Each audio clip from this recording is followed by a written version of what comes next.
नमस्कार प्रेक्षकांनो, आजच्या एपिसोडमध्ये इथे गायकवाड सर आकाशला म्हणतात की आमच्या हाती महत्त्वाचा पुरावा लागलेला आहे, तेव्हा तो पुरावा तुम्ही तुमच्या लॅपटॉपमध्ये बघू शकता. तेव्हा आकाशने इथे लॅपटॉप आता बाहेर आणून ठेवलेला असतो. तेव्हा इथे हवालदार शिर्के तिथे येतात आणि म्हणतात, सर हे घ्या, हा घ्या पुरावा. आणि पेनड्राईव्हमध्ये आता त्यांनी फुटेज आणलेलं असतं.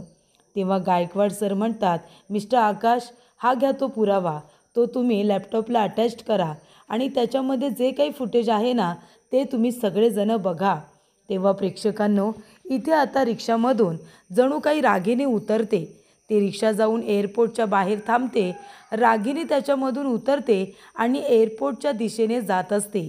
तिच्या हातामध्ये मोठी सुटकेस असते आणि हातामध्ये तिचा पासपोर्ट, तिकीट वगैरे सगळं काही असतं. तेव्हा इथे आकाश म्हणतो, गायकवाड सर, ही तर आमची रागिनी आत्या आहे ना? तेव्हा गायकवाड सर म्हणतात, अगदी बरोबर, ह्या रागिनी पटवर्धनच आहेत. तेव्हा पौर्णिमा म्हणत असते, पण आईंचा चेहरा काही व्यवस्थित दिसत नाही आहे. तेव्हा इथे गायकवाड सर म्हणत असतात, कारण त्या मागच्या बाजूने दिसत आहेत. पुढे आता आपल्याला CCTV फुटेज असतं तर आपल्याला आजचं एअरपोर्टमधलं फुटेज चेक करावं लागेल, पण तिथलं काही फुटेज आपल्याला सहजासहजी मिळणार नाही आहे. हे आपल्याला एअरपोर्टच्या बाहेरचं CCTV फुटेज बघायला मिळतं आहे, ज्याच्यामध्ये रागिनी पटवर्धन यांचा चेहरा दिसत नाही आहे, पण त्या मागून तर आपण व्यवस्थितरित्या ओळखतोय ना. त्यानंतर प्रेक्षकांनो, गायकवाड सर म्हणतात की मिस्टर आकाश, त्या रागिनी पटवर्धनच आहेत हे सांगणारासुद्धा आपल्याला एक पुरावा सापडला आहे. आपल्याला आता ज्या रिक्षाने रागिनी पटवर्धन एअरपोर्टला गेल्या ना, त्या रिक्षावाल्याला आम्ही इथे बोलावले साक्ष द्यायला. आपण त्यालाच विचारूया, त्याने एअरपोर्टला रागिनी पटवर्धन यांना सोडलं की नाही ते. तेव्हा आता रिक्षावाल्याला पकडून आणलेलं असतं. तेव्हा गायकवाड सर म्हणतात, हे बघ, हा फोटो बघ आणि सांग, या रिक्षातून आता ज्या उतरल्या त्या ह्याच होत्या का? तू यांनाच, रागिनी पटवर्धन यांनाच तू एअरपोर्टला सोडलंस का? तेव्हा रिक्षावाला तो फोटो बघतो आणि म्हणतो की हो हो साहेब, मी या मॅडमनाच इथे एअरपोर्टला सोडलेलं आहे. तेव्हा इथे तर आता कन्फर्मच होतं की ती रागिनी आहे म्हणून, म्हणजे मागून तर स्पष्टपणे ती रागिनी आत्याच दिसत असते. त्यानंतर प्रेक्षकांनो, आकाश, भूमी दोघेही जण घाबरलेले असतात. दोघे आपले एकमेकांच्या तोंडाकडे बघतायत. इथे आता रिक्षावाला काय बोलतोय काही कळत नसतं, म्हणजे आता खोटं बोलतोय की नाही, की खरं सांगून बसतोय की नाही नाही ती रागिनी पटवर्धन नव्हती म्हणून. पण नाही प्रेक्षकांनो, रिक्षावालासुद्धा भूमी आणि आकाश यांच्या बाजूने बोलतो. म्हणजे आता रागिनीने इतके गुन्हे केले, कितीतरी लोकांना तिने मारलं, कितीतरी लोकांचे खून केले प्रॉपर्टीसाठी, संपत्तीसाठी.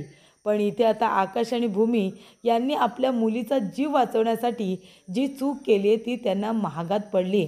म्हणजे इथे गुन्हेगार माणूस कितीही गुन्हे केले तरी त्याला फरक पडत नाही, त्याला शिक्षाही होत नाही. पण मात्र प्रामाणिक राहणारा माणूस यांनी स्वतःचा जीव वाचवण्यासाठी किंवा आपल्या मुलाबाळांचा जीव वाचवण्यासाठी एखादी चूक केली तर तो इतका मोठा गुन्हा ठरतो की मग त्याला आता कुणीही वाचू शकत नाही. तसंच काहीसं आकाशभूमी यांच्याबरोबर झालेलं असतं. तेव्हा प्रेक्षकांनो, इथे आता आकाश मेघकडे आलेला असतो आणि तो मेघला म्हणतो की मेघ, मला असं फुटेज हवं आहे रे, म्हणजे ज्याच्यामध्ये आहे ना ते फुटेज बघितल्यानंतर रागिनी आता एअरपोर्टला गेले याच्यावरती सगळ्यांचा विश्वास बसेल. आता आपल्याला आतलं फुटेज तर बघायचं नाही आहे, कारण एअरपोर्टच्या आतलं फुटेज आपल्याला मिळत नाही, पण बाहेरचं आपण मॅनेज करू शकतो ना. तेव्हा मेघ म्हणतो, अरे करू शकतो काय, करतो ना मी, माझ्या ओळखीचा एक रिक्षावाला आहे आणि ती बाई आहे ना, आपण एक काम करूया, त्या बाईला, त्या रिक्षावाल्याला एअरपोर्टला असं सोडायला सांगायचं की त्या बाईचा चेहरा नाही दिसला पाहिजे, बरोबर की नाही. ती बाई फक्त मागूनच दिसली पाहिजे, ती सेम तुझ्या रागिनी आत्यासारखी दिसेल आणि मग तो माणूस तिला एअरपोर्टला सोडेल, ती बाई आतमध्ये निघून जाईल. आपण तेवढंच फुटेज आता पोलिसांना कसं सापडेल यावरती लक्ष देऊया. आणि मग ते फुटेज जेव्हा घरातले सगळेजण बघतील तेव्हा त्यांचा तर 100% विश्वास बसेल ना की रागिनी पटवर्धन लंडनला गेली म्हणून. काय वाटतं तुला? तेव्हा आकाश म्हणतो, प्लीज यार, प्लीज मेघ, असं झालं ना तर खूपच जास्त बरं होईल. तेव्हा मेघने आपल्या ओळखीच्या रिक्षावाल्याला हे काम करायला सांगितलेलं असतं आणि त्याने इत्तमभूतपणे ते काम अगदी व्यवस्थितरित्या केलेलं असतं. त्यानंतर प्रेक्षकांनो, इथे गायकवाड सर म्हणत असतात की आकाश महाजन, सॉरी पण म्हणजे तुमच्या आत्या आता लंडनला निघून गेलेल्या आहेत. हे बघा, आमचा शोध थांबणार नाही आहे, आमचा शोध सुरूच राहणार. आणि त्या लंडनला जरी गेल्या असल्या तरी कुठे आहेत, कुठल्या ठिकाणी आहेत आणि त्यांना परत आणण्यासाठी काय काय करता येईल हे सगळं आम्ही करणार आहोत. त्याच्यामुळे तुम्ही अजिबात टेन्शन घेऊ नका. तुमचं काम 100% होणार म्हणजे होणार. रागिनी पटवर्धन यांना शिक्षा होणारच. पण आता सध्या तरी हेच दिसतंय की रागिनी पटवर्धन इंडियामध्ये नाही आहेत, त्या आता इंग्लंडला निघून गेल्यात आणि हे सिद्ध करणारे अनेक पुरावे आपल्याला सापडलेले आहेत. त्यामुळे आता आपण या गोष्टीवरती विश्वास ठेवूया आणि त्यांना लंडनवरून कसं परत आणता येईल याचा आपण विचार करूया. काय वाटतं तुम्हाला? त्यानंतर प्रेक्षकांनो, आकाश आता चिडायचं नाटक करतो. तो म्हणतो, ही आत्या पण ना, तिच्यासाठी काय नाही केलं आम्ही, तिला हवं ते सगळं दिलं, संपत्ती, पद, पैसा, अडका सगळं दिलं तिला, तरीसुद्धा तिने असं का करावं, का निघून गेली ती, का तिने माझ्या भावाला मारलं, असं आता आकाश म्हणत असतो. तेव्हा तिथे आता हवालदार शिर्के येतात आणि म्हणतात, साहेब, आकाश महाजन यांना भेटायला बाहेर मीडियावाले आलेत. तेव्हा गायकवाड सर म्हणतात, ठीक आहे, आम्ही येतो. तेव्हा सगळेजण आता खाली आलेले असतात, मीडियावाले येऊन थांबलेले असतात. तेव्हा गायकवाड सर म्हणतात, हे बघा, तुम्ही एक एक करून प्रश्न विचारा, त्यांच्या मनस्थितीचा विचार करा. जे काही घडलं आहे ते त्यांच्या बाबतीत घडलं आहे, त्याच्यामुळे एक एक करून प्रश्न विचारा. तेव्हा इथे आता आकाशला पहिला प्रश्न विचारला जातो की आकाश सर, रागिनी पटवर्धन ह्या तुमच्या सख्या आत्या, तरीसुद्धा आम्हाला असं समजलं आहे की त्यांनी स्वतःच्या हाताने त्यांच्या स्वतःच्या मुलाचा खून केला म्हणून, हे खरं आहे का? तेव्हा आकाश म्हणतो, हो, म्हणजे ऐकायला खूपच जास्त चुकीचं वाटत असेल, पण इथे माझ्या आत्याने तिच्या मुलाचा, अभिजितचा गळा दाबून त्याची हत्या केली आणि हे सत्य आहे. आणि तसं तिने स्वतः कन्फेस केलं आहे. त्याच्यामुळे तिने स्वतः कन्फेस केल्यामुळे आम्ही त्याच्यावरती विश्वास ठेवलेलाच आहे आणि तिने ते केलं आहे, ते फुटेजसुद्धा आम्ही बघितलं आहे. तेव्हा इथे आता मीडियावाले विचारत असतात, पण रागिनी पटवर्धन यांनी हे सगळं का केलं, कशासाठी केलं? तेव्हा तिने हे सगळं पैसा, पद, प्रतिष्ठा यासाठी केलेलं आहे. तिला संपत्तीची खूपच जास्त हाव होती आणि त्याच्यामध्ये तिने हे सगळं केलं. शॉकिंग फक्त हेच आहे की आत्याकडे सगळं होतं तरीसुद्धा तिला जास्त हवं होतं आणि म्हणून तिने स्वतःच्या मुलालासुद्धा सोडलं नाही. त्या गोष्टीचं वाईट वाटतं की आम्ही आमच्या भावाला गमावलं, अभिजितला गमावलं. तिच्या एका चुकीमुळे अभिजित आमच्यातून निघून गेला आणि ती चुकीची वागली म्हणून तिलासुद्धा आता इथून जावं लागलं. तेव्हा आम्हाला असं कळलं आहे की त्या परदेशात रवाना झाल्यात म्हणून.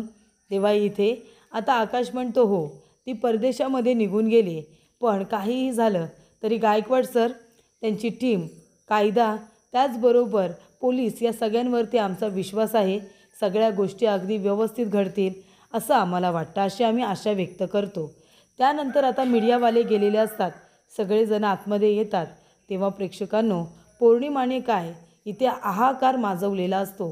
पौर्णिमाने रागिनीचा फोटो इथे लादीवरती फेकून दिलेला असतो आणि म्हणत असते की ही बाई आहे ना, ही कारस्थानी बाई, हिने माझं आयुष्य उद्ध्वस्त केलं. खरं तर हिला आहे ना जाळूनच टाकायला हवी होती आणि ती आता पायाने इथे फोटोला लाथ मारत असते. तेव्हा सगळेजण म्हणतात, काय काय झालं तरी काय, अगं शांत हो ना पौर्णिमा, प्लीज शांत हो. पण इथे पौर्णिमा काही आता शांत होत नसते. ती भयंकर चिडलेली असते, तिला राग आलेला असतो, तिचा संताप झालेला असतो. तेव्हा इथे पौर्णिमा म्हणते, ही रागिनी पटवर्धन माझ्या नवऱ्याला, माझ्या अभिजितचा गळा दाबून त्याला मारून निघून गेली. माझ्या अभिजितचा गळा दाबला हिने आणि त्याला मारून टाकलं आणि माझे अभिजित मला सोडून निघून गेले. माझं आयुष्य उद्ध्वस्त केलं ह्या बाईने आणि स्वतः मात्र पळून गेली. आता लंडनला पळून गेलीस ना? अगं पळूनच जायचं होतं तर आधीच का नाही गेलीस? का माझ्या अभिजितला मारलंस तू? माझं आयुष्य उद्ध्वस्त का केलंस? स्वतः तर आता मस्त आनंदामध्ये एकटी राहशील ना, स्वतः मस्त तुझं आयुष्य जगशील, पण माझं काय? मी कुणाच्या तोंडाकडे बघून जगू, सांग ना? कुणाच्या तोंडाकडे बघू? मानसी तू सांग ना, भूमी तू सांग, कुणाच्या तोंडाकडे बघून मी जगू? तेव्हा इथे माझ्या अभिजितला तर शेवटपर्यंत न्याय नाही मिळाला. त्या रागिनी पटवर्धनला शिक्षा झाली असती ना, तर निदान माझ्या अभिजितच्या आत्म्याला शांती तरी मिळाली असती. पण ह्या बाईला फाशीची शिक्षा झालीच नाही. मग माझ्या अभिजितला कधीच न्याय मिळणार नाही का? त्यांचा आत्मा असाच इकडे तिकडे फिरत राहील ना? माझ्या अभिजितच्या आत्म्याला कधीच शांतता मिळणार नाही. तेव्हा प्रेक्षकांनो, भूमी म्हणत असते, अगं पौर्णिमा शांत हो ना. हे बघ, आपल्या अभिजितच्या आत्म्याला शांतता मिळेल. हे बघ, नक्की मिळेल. रागिनी पटवर्धन आता निघून गेल्यात ना. रागिनी पटवर्धन इथे नाही आहेत. त्या आता लंडनला जरी गेल्या असल्या तरीसुद्धा त्यांना शिक्षा मिळाल्यासारखीच आहे ना. घरापासून, माणसांपासून, प्रॉपर्टीपासून, सगळ्यापासून त्या दूर झाल्या, एकट्या पडल्या त्या. त्यांचं कारस्थान आपल्या सगळ्यांच्या समोर आलं ना. मग आता त्या एकट्या पडल्यात. त्याच्यामुळे एकटं जीवन घालवणं किती कठीण असतं हे जेव्हा त्यांना कळेल ना, तेव्हा त्यांना त्यांच्या चुकीची जाणीव होईल. त्यानंतर प्रेक्षकांनो, इथे आता पौर्णिमाला सगळेजण सावरत असतात. तेवढ्यातच इथे मेघला भेटण्यासाठी आकाश आणि भूमी दोघेही आलेले असतात. तेव्हा इथे आकाश म्हणतो, मेघ, तू जे काही आमच्यासाठी केलेस ना भावा, त्याच्यासाठी तुझे खूप खूप आभार, खूप खूप थँक्यू. तेव्हा इथे भूमी म्हणत असते, नाही खरंच तुम्ही आमच्यासाठी खूप महत्त्वाचं काम केलेत. आम्ही तुमचे हे उपकार आयुष्यभर कधीच विसरणार नाही, नेहमी लक्षात ठेवू. तेव्हा भूमी म्हणत असते की तुम्हाला थँक्स म्हणायचं होतं म्हणून आम्ही दोघेही इथे तुम्हाला भेटायला आलो. तेव्हा इथे मेघ म्हणत असतो, सोड सोड मला सोड. तेव्हा आकाश म्हणतो, काय रे काय झालं. तेव्हा मेघ म्हणतो, काय झालं काय, मित्रसुद्धा म्हणतोस, भावासुद्धा म्हणतोस, तरीसुद्धा या उपकाराच्या गोष्टी करतोस. थँक्यू म्हणायला कशाला हवं रे. मग जर थँक्सच म्हणायचं असेल तर मी तुला थँक्स म्हटलं पाहिजे. तेव्हा आकाश म्हणतो, का. तेव्हा इथे मेघ म्हणत असतो, वहिनी तुम्हाला माहिती आहे का, आकाशसाठी मी एवढं काहीच केलेलं नाही आहे. अहो, मैत्री निभवायची कशी ना, हे आकाशकडून शिकलं पाहिजे. त्याने खूप केले माझ्यासाठी. कॉलेजच्या वेळेला माझ्याकडे पैसे नव्हते शिक्षणासाठी, तेव्हा इथे आकाशने माझ्या शाळेचे, कॉलेजचे पैसे भरलेले आहेत. आमची मैत्री खूप जुनी आहे. बोलायलाच लागत नाही, एकमेकांजवळ सतत बोलायलाच पाहिजे, फोनच केला पाहिजे असं काही नाही आहे. काहीही न बोलतासुद्धा मैत्री निभावली जाते आणि ती आकाशने निभावली.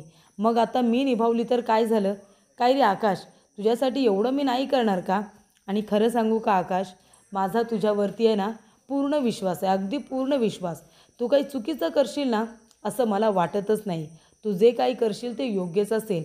आणि म्हणूनच मी तुला एकही प्रश्न विचारला नाही की का, कशासाठी, कारण काय, असं मी तुला काही विचारलं नाही. कारण माझा तुझ्यावरती पूर्ण विश्वास आहे. तू हे जे काही करतो आहेस ते चांगल्या हेतूने करतो आहेस हे मला कळलं आहे. आणि हे बघ, हे प्रकरण आहे ना ते आता मिटलं आहे ना, तर तुम्ही दोघेजण आनंदात राहा, सुखाने संसार करा. आणि आता जे काही घडून गेले त्याचा अजिबात विचार करायचा नाही. तेव्हा इथे प्रेक्षकांनो, भूमी म्हणत असते, आणि जे काही आपल्या तिघांमध्ये हे घडलं आहे ते कुणालाही सांगायचं नाही. याची वाच्यता कुठेही बाहेर करायची नाही. आम्ही तर करणार नाहीच, पण तुम्हीसुद्धा.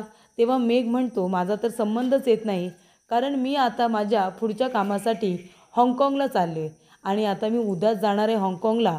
तेव्हा तुम्हाला तर आता काही बोलायची कुठे गरजच नाही आहे, पण माझासुद्धा संबंध येत नाही.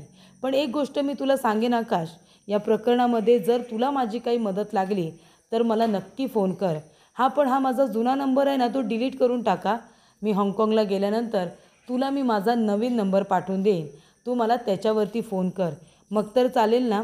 तेव्हा इथे आकाश म्हणतो, बरं ठीक आहे. त्यानंतर आता मेघ आकाशची मदत करून दुसऱ्याच दिवशी हाँगकाँगला जातो. तरी त्या आकाश आणि भूमी दोघेजण आपल्या घरी आलेले असतात. तर इथे भूमी आणि आकाश दोघेजण आजूबाजूला बघत असतात, कुणी जागं तर नाही आहे ना. आणि दोघेजण आई योगेश्वरीच्या समोर उभे राहिलेले असतात. तेव्हा भूमी म्हणत असते, आई योगेश्वरी, रागिनी आत्यांच्या बाबतीत जे काही घडलं आहे ते आम्ही मुद्दामून केलेलं नाही आहे, तुला पण माहिती आहे. क्षितिजाचा जीव वाचवण्यासाठी आम्हाला हे सगळं करावं लागलं. पण ही गोष्ट आम्ही आता सगळ्यांपासून लपून ठेवली आणि घरातल्या लोकांचाही विश्वास बसावा यासाठी आम्ही हे सगळे प्रयत्न केले. तेव्हा देवी आई, सगळ्यांचा या गोष्टीवरती विश्वास बसू दे अशी तुझ्याशी मी विनंती करते, प्रार्थना करते. आणि तूसुद्धा या लपवाछपवीमध्ये प्लीज आम्हाला साथ दे, प्लीज देवी आई, असं इकडे भूमी आता म्हणत असते. तेव्हा आकाश म्हणत असतो, भूमी आता मी काय म्हणतो, आत्याच्या बाबतीत जे काही घडलं, जे काही झालं ते सगळं आता विसरून जायचं. आत्या आता परदेशात गेले हे सगळ्यांना पटवून देण्यासाठी आपण खूप प्रयत्न केले, अगदी खूपच. आणि आता मला असं वाटतंय सगळ्यांचा विश्वासही बसला असेल. म्हणून मी तुला म्हणतोय की आता रागिनी आत्याचं नाव या घरामध्ये कधीच घ्यायचं नाही, कधीच. आणि रागिनी आत्याचं नाव तर घ्यायचं नाहीच, पण तिची आठवणसुद्धा काढायची नाही. आणि आता पक्क ठरवायचं, या घरामध्ये रागिनी आत्याची आठवण आणि तिचं नाव बिलकुल घेतलं जाणार नाही. त्या रागिनी पटवर्धनची सावलीसुद्धा आपल्या घरावरती आणि आपल्या मुलीवरती पडता कामा नये. तेव्हा इथे भूमी म्हणते, हो ना आकाश, त्यांचं नाव नाही घ्यायचं आपण. आणि हे बघ, त्यांच्या बाबतीत जे काही घडलं ना, त्याने आपल्या अभिजितच्या आत्म्यालासुद्धा शांती मिळाली आहे आणि या घरामधली निगेटिव्हिटीसुद्धा निघून गेली आकाश. निदान 4 दिवस तरी आपण सुखाचे आता राहू शकतो आपल्या मुलीबरोबर आणि कुटुंबाबरोबर. त्यानंतर भूमी म्हणते की आकाश, पण अजून एक महत्त्वाची गोष्ट मला करायची आहे. रागिनी आत्या परदेशात गेल्यात, या गोष्टीवरती आता सगळ्यांचा विश्वास बसला आहे की नाही हे मला आता कन्फर्म करायचं आहे. तेव्हा आता एक महत्त्वाची गोष्ट मला करायची आहे. तेव्हा आकाश म्हणतो, काय भूमी? तेव्हा भूमी म्हणते, चल सांगते मी तुला. त्यानंतर प्रेक्षकांनो, इथे भूमी आता आकाशला आणि घरातील सर्व कुटुंबियांना आता बाहेर बोलावते आणि म्हणत असते की हे बघा, मला आता तुमच्याबरोबर एक गोष्ट सांगायची आहे. रागिनी आत्या या घरातून गेल्यात, घरातली निगेटिव्हिटी निघून गेलेली आहे, पण तरीसुद्धा आता माझ्या कुटुंबाला कुणाची नजर लागायला नको आणि आता पुन्हा ती निगेटिव्हिटी घरामध्ये यायला नको असं मला वाटतंय आणि म्हणूनच मी तुमच्या सगळ्यांची इथे दृष्ट काढणार आहे. तेव्हा प्रेक्षकांनो, इथे आता भूमी हातामध्ये मिरची, मीठ वगैरे सगळं काही घेऊन आता येते आणि इथे सगळ्यांना लाईनीत उभं करून सगळ्यांची एकदाच दृष्ट काढते आणि म्हणते की आता माझ्या कुटुंबियांना, माझ्या या घराला, माझ्या माणसांना कुणालाही आता वाईट दृष्ट लागता कामा नये, कुणाचीही वाईट नजर माझ्या कुटुंबियांवरती पडता कामा नये असं भूमी म्हणते. सगळ्यांची एक साथ दृष्ट काढून ती आता ते सगळं फेकून देते. तेव्हा इथे अभिजित आता सोडून गेलेला असतो. तेव्हा अथर्व इमोशनल होतो. अथर्व म्हणत असतो की आकाश आणि भूमिताई, मला तुमची मनापासून माफी मागायची. आईला तुम्ही सगळं दिलं, खूप इज्जत दिली, पण आईला ते सगळं टिकवता आलं नाही. आईच्या वतीने मी माफी मागतो आणि ती तर आता लंडनला निघून गेले ते बरंच झालं, पण आता तुम्ही वडीलधारे आहात, तुम्ही या घराचे करते धरते आहात. आता आमचा वडीलधाऱ्यांचा आधार निघून गेला. मी आणि माझ्या बायकोने आता कुणाच्या तोंडाकडे बघायचं? आमच्यासाठी आता आई वडिलांच्या जागी तुम्ही दोघे जण आहात. हे घर आता सांभाळून घ्या आणि आम्हालासुद्धा सांभाळा. तुम्ही वडीलधारे आहात, तुमच्याशिवाय आम्ही काहीच नाही आहोत, आमच्यावरती लक्ष ठेवा असं आता अथर्व आकाश आणि भूमीला म्हणत असतो. तेव्हा इथे आता पौर्णिमा म्हणत असते, मला तर शक्य असतं ना, त्या बाईला मी माझ्या हाताने मारलं असतं. एवढी मोठी गुन्हेगार आहे ती माझी, बरं झालं पळून गेली, नाहीतर मी तिला काही सोडलं नसतं असं आता पौर्णिमा म्हणते. तेव्हा मानसी म्हणते, हो ना, आता त्या परदेशात गेल्यात, तिथेसुद्धा छान आनंदाने राहतील, त्यांना काही आपली आठवण वगैरे येणार नाही, कारण माणुसकी काय असते ही त्यांच्यामध्ये कधी नव्हतीच ना. थोडी जरी माणुसकी असती तरीसुद्धा इतक्या वाईट वागल्या नसत्या असं आता मानसी म्हणते. तेव्हा अभिजित म्हणतो, हो ना, म्हणजे रागिनी पटवर्धन हिच्यासारख्या गुन्हेगार बाईला शिक्षा देण्यामध्ये, तिला एक्सपोज करण्यामध्ये माझासुद्धा थोडासा हातभार लागला. या गोष्टीचा आनंद आयुष्यभर माझ्या मनामध्ये राहील. मी तुमची थोडीफार काहीतरी मदत करू शकलो याचा आनंद मला आहेच. त्यानंतर प्रेक्षकांनो, पुढील भागामध्ये इथे आता क्षितिजा मोठी झालेली असते. 7 वर्षानंतर काय घडतंय ते आपण बघणार आहोत. क्षितिजा सगळ्यांना म्हणते की हॅप्पी दिवाळी. तेव्हा इथे भूमी आकाशसुद्धा हॅप्पी दिवाळी विश करतात. तेव्हा भूमी म्हणते, बघ ना आकाश, म्हणजे इथे आपली क्षितिजा किती खुश आहे. बरं झालं रागिनी पटवर्धनीचं सावट तिच्यावरती पडलेलं नाही आहे. तेव्हा प्रेक्षकांनो, इथे आता मानसी क्षितिजाला खेळवत असते. तेव्हा भूमी म्हणत असते की ही वर्ष त्यांच्याशिवाय किती सुखात घालवली ना आपण आकाश. तेवढ्यातच इथे प्रेक्षकांनो गाड्यांचा आवाज येतो. तेव्हा आता 4-5 गाड्या सोबत आलेल्या असतात. त्याच्यातून आता उतरलेली असते ती अपूर्वा, ती असते ACP. तेव्हा अपूर्वा आता आपल्या गाडीतून उतरते आणि म्हणते की मी आहे ACP अपूर्वा प्रभू, माझं नाव अपूर्वा आहे, मी ACP आहे. आणि आता ती इथे मानसी अथर्वला विचारत असते की आकाश आणि भूमी दोघेजणं इथेच राहतात ना, कुठे आहेत ते दोघेजणं? तेव्हा आकाश भूमी आता दोघेजणं वरती उभे असतात. तेव्हा अपूर्वा त्यांच्याकडे बघत असते. आकाश आणि भूमी दोघेही घाबरलेले असतात. ACP अपूर्वा आपल्याकडे काय करते? 7 वर्ष आता जो गुन्हा लपवून ठेवला होता तो गुन्हा आता ACP अपूर्वा पुढे काढते की काय अशी भीती आता आकाश आणि भूमी या दोघांनाही वाटत असते. तर अपूर्वा ही आता त्या दोघांना काहीतरी एक्सपोज करण्यासाठी किंवा त्यांच्यावरती काही आरोप करण्यासाठी आली आहे का, असा संशयसुद्धा त्यांना आलेला असतो.